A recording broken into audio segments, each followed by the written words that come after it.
कैसा? ओह गॉड।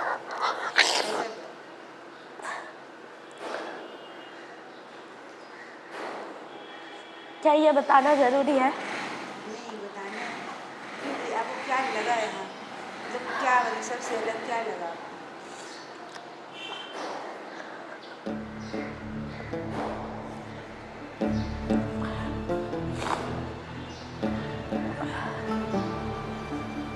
उनका अपनापन जो है ना, वो जो किसी से प्यार करते हैं ना, सच में एकदम टूट के प्यार करते हैं। जो जिसको हम कभी भी मरते मर जाएंगे, लेकिन कभी भी हम भुला नहीं पाएंगे उनका प्यार को।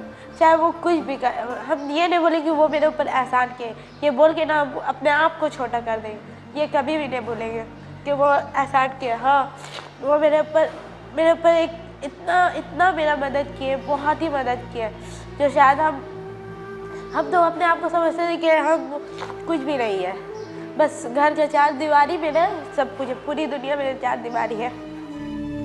And here's Korak between two worlds. And this is the और यह है amazing कोराक, thing, because दो it's दुनियाओं not- के not- बीचों not बीच एक so- पुल, और यही है उसकी खासियत, so क्योंकि bound किसी on एक जगह में location सीमित नहीं anymore. है। It's अब really वो दुनिया भर में छा गया है। worldwide thing now. Life and death, जिंदगी और मौत, हमारी जीवन में यही दो सबसे खास चीज है, और हम जिंदगी को समझ सकते हैं मौत को समझकर, कष्ट को समझकर, दर्द को समझकर, और उन सब चीज़ों को समझकर जिससे दूर करने को सिखाती है हमारे पाश्चात्य सभ्यता। इस बात को समझकर ही हम अपनी ज़िंदगी में कामयाब हो सकते हैं।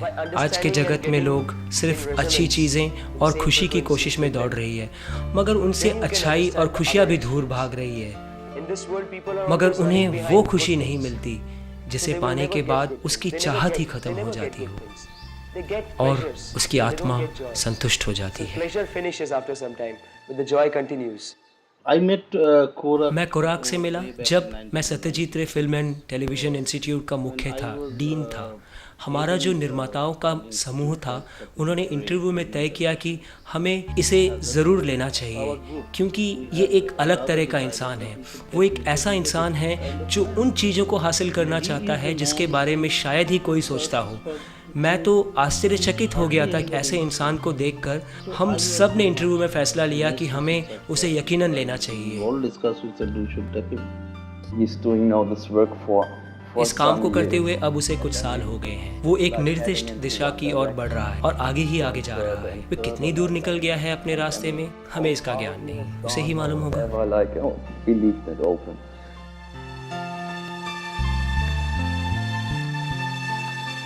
जो लोगों को प्यार करते हैं उनके साथ दिलों का ताल्लुक होता है। उनमें मतलब जो प्यार करते हैं वो दिल से करते हैं, मगर जो दया करते हैं वो अपने आप को बहुत मतलब महान समझते हैं, कि या तो अपने आप को महान समझते हैं, थोड़ा अच्छा समझते हैं, और जिसके ऊपर दया करे उनको अपने से कमज़ोर समझ रहे हैं कि हमारे पास जो है उनके पास वो नहीं है, तो चलो थोड़ा दे दे। मगर प्यार और दया इनमें बहुत अंतर है।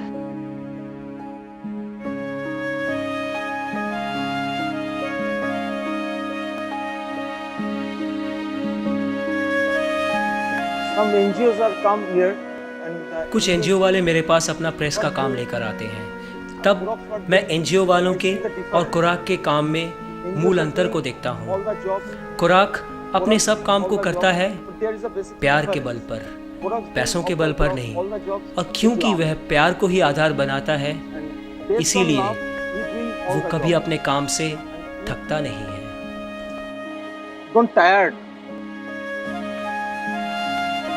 उनका हमदर्दी, उनका प्यार एक ऐसा है कि वो हम लोग भुला नहीं पाएंगे। वो अजीब सा एक है। काश अपना माँ बाप भी वैसा साथ नहीं दिया है। आज हम तुमको ये बात बता रहे, मेरा शौहर भी है तो वो भी इतना साथ नहीं दिया, जैसा कि हमको सर हमको बोलते हैं कि तुम आज तक का तुम जो भी कियो, गलत की, अच्छाई की, जो भी की, लेकिन अब तुमको अच्छाई का रास्ता में करना। अगर तुम बुरा करोगे तो तुम्हारा जो बच्चा है उसका ऊपर असर पड़ेगा। तुम अच्छाई करो। बहुत मज़ा आता था, बहुत इंजॉय करते थे। अच्छे बंगाली डांस करते थे, फिर सिंगल बेल है वो करते थे। एकदम लगता था कि हाँ कहीं पे है जन्नत, हम समझते थे हम जन्नत में हैं।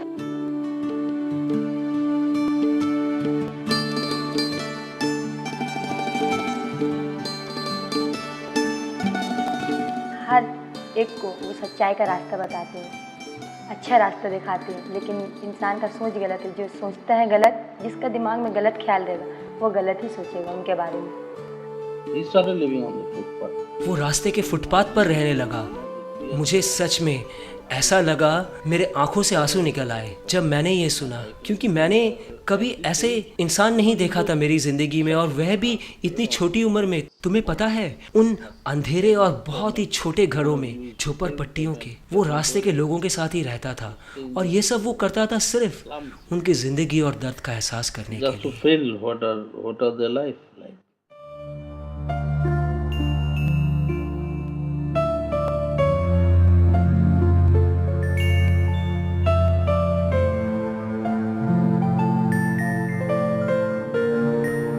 अच्छे घर के, बड़े बड़े घर के लोगों को तो सभी, कोई भी ऐसे ये कर सकता है, कोई भी पढ़ा सकता है, कोई भी उसको प्यार कर सकता है। लेकिन मेन तो मतलब इंसानियत तो वही है ना, इंसान की इंसानियत तो वही है। जो गरीब बच्चे जो फुटपाथ पे रहते हैं, उसको अगर हम गले से लगाएं, प्यार करें, उसके लिए हम कुछ कर सकें, उसको कुछ दे सकें। हम भी पहले खुद के बारे में सोचते हैं औरों के जैसे थे, लेकिन जब से हम आमन नीचे में आए तो हमको समझ में आया कि दूसरों के लिए जीना, उसके लिए खुद को कुर्बान करना कितना इम्पोर्टेंट होता है। यही चीज़ हम कुराक सर में देखें कि वो खुद के लिए नहीं बल्कि औरों के लिए जीते, दूसरों के लिए जीते। उनकी खुशी में ही उनकी खुशी होती है।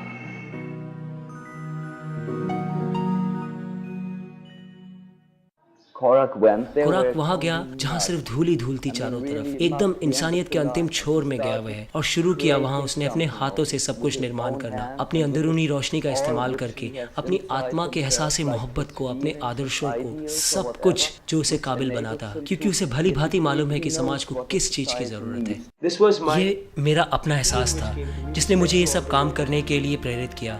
वो ये है कि अगर मुझे वो चीज़ नहीं मिल रहा है जिसकी मुझे बहुत ज़रूरत है, तब मैं क्या करूं? मैं किसी को मजबूर तो नहीं कर सकता कुछ देने के लिए मुझे। तो मैंने अपनी आंखों को खोला कुछ ज़्यादा ही, और मैंने देखा चारों तरफ। मैंने पाया कि दुनिया में बहुत से ऐसे लोग हैं जो मेरी तरह ज़रूरतमंद हैं, शायद मुझसे भी ज़्यादा। जैसे तुम्हारे जैसा कोई भी हो। अगर मुझे नहीं मिल रहा है और मुझे सही मालूम है कि मुझे क्या चाहिए, तो बड़ी आसानी से मैं जानता हूँ, सच्चाई से पूरी तरह से मैं जानता हूँ, मुझे पता है कि मुझे क्या चाहिए, तो वही चीज़ मैं दूसरों को दूँ। Enthusiastically, I know what I need, so let me go around giving it.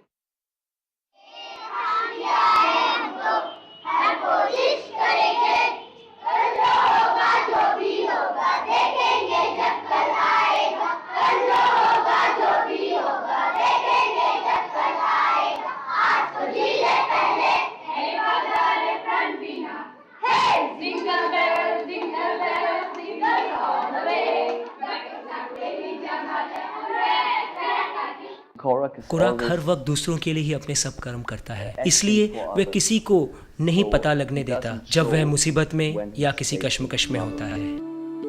वो सोचते क्या करे कि दूसरा का अच्छा हो, क्या बोले कि दूसरा समझ सके, क्या बोले कि दूसरा अच्छे रास्ते में चले। सिर्फ अपने बारे में मत सोचो, जानवर भी तो अपने बारे में सोचते हैं। तो जानवर इंसान में फर्क क्या रहा? कितने का जो भलाई किए वो उनको सर को धोखा देके चल गया।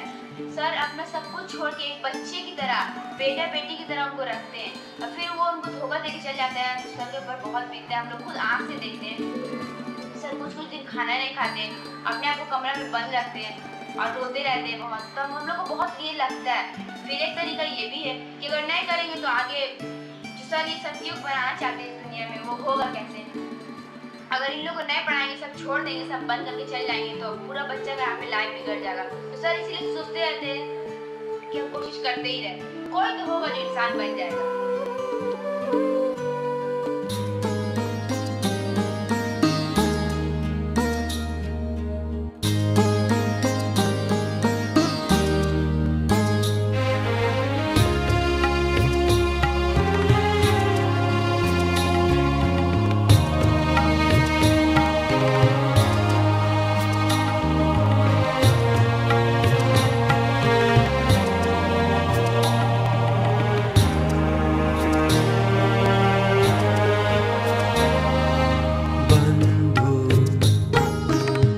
तुमसे है यह आशा, तुम बनो एक सात्विक कर्ता।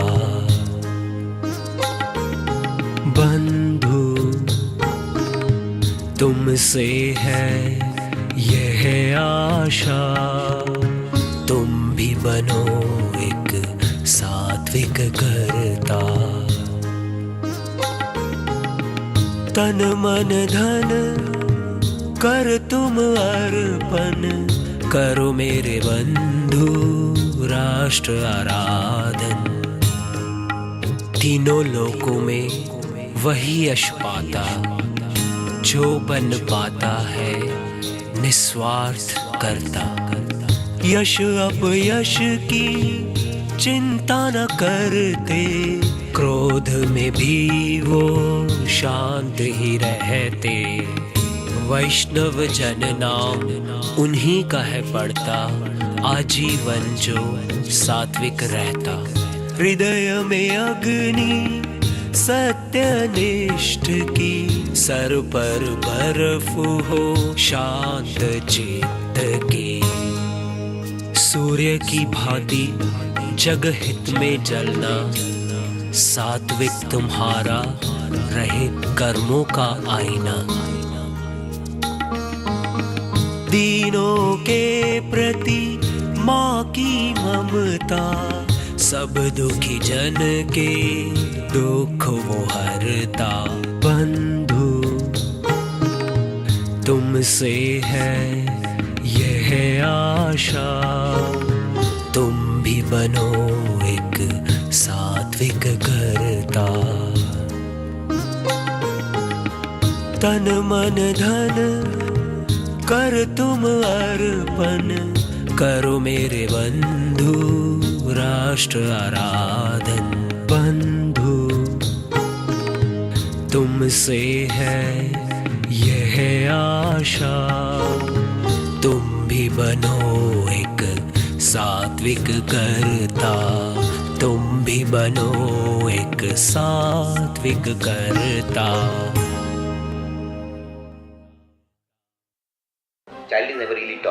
एक बच्चा असल में कभी भी कुछ पढ़कर नहीं सीखता है, वो देखता है और सीखता है।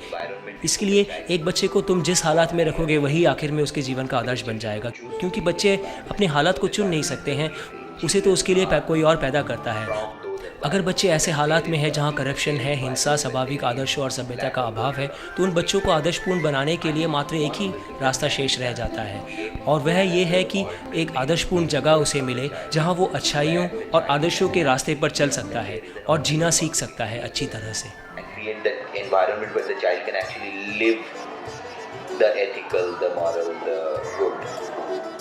क्यों लड़कों को क्यों बाहर निकलना चाहिए? लड़कियां भी निकल सकती हैं। लड़कों को इतनी आज़ादी क्यों मिलती है? लड़कियों को भी तो मिल सकती है। दोनों को बराबर हक मिलना चाहिए। इसलिए एम्स में हम लड़कियां लड़कों दोनों को बराबर हक मिलता है, इसलिए हमें एम्स में आकर बहुत अच्छा लगा।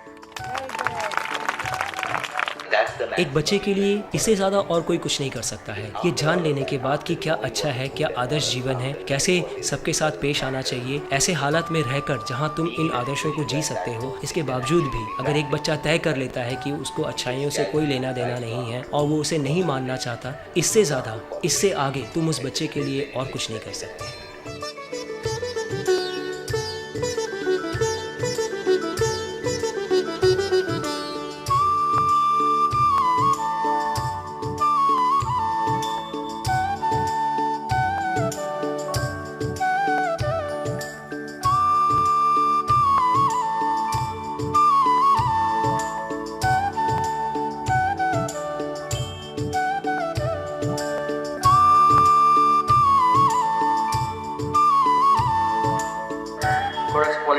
खुराक में क्या खासियत है, इसे पूरी तरह से बयान करना मुश्किल है। सबसे पहला ये है कि उसे किसी की परवाह नहीं है। हम सबको परवाह होती है, हम क्या खाएं, क्या पहने, क्या करें, कैसे बात करें, किससे बात ना बोलें, वो इन सब चीज़ों की परवाह नहीं करता। एक बच्चे की जो मासूमियत होती है उस भोलेपन के साथ करता है हर चीज़ को जो वो करना चाहता है, और यही वो कारण है कि वो सब कुछ कर पा रहा है जो वो करना चाहता है।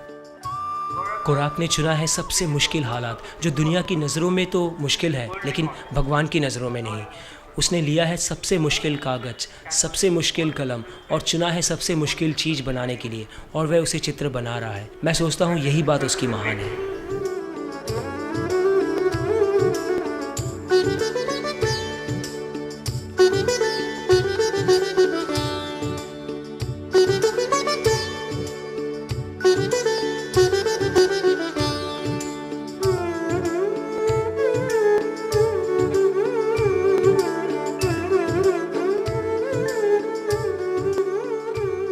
We must learn to accept. हमें सीखना चाहिए अपनाना उस चीज़ को जिसे भगवान ने हमें देकर भेजा है।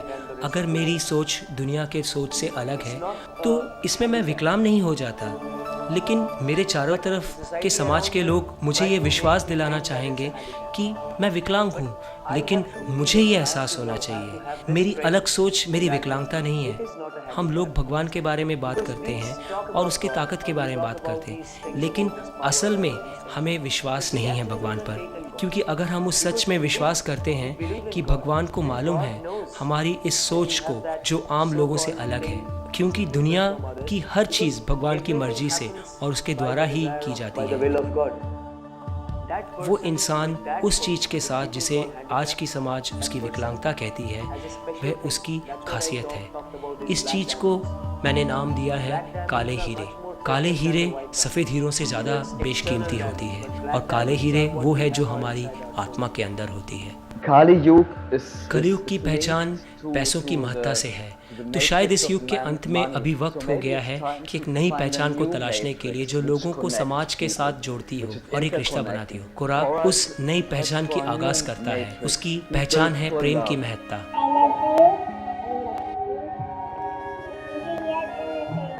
I love you. आपको याद आ रहा? I love you.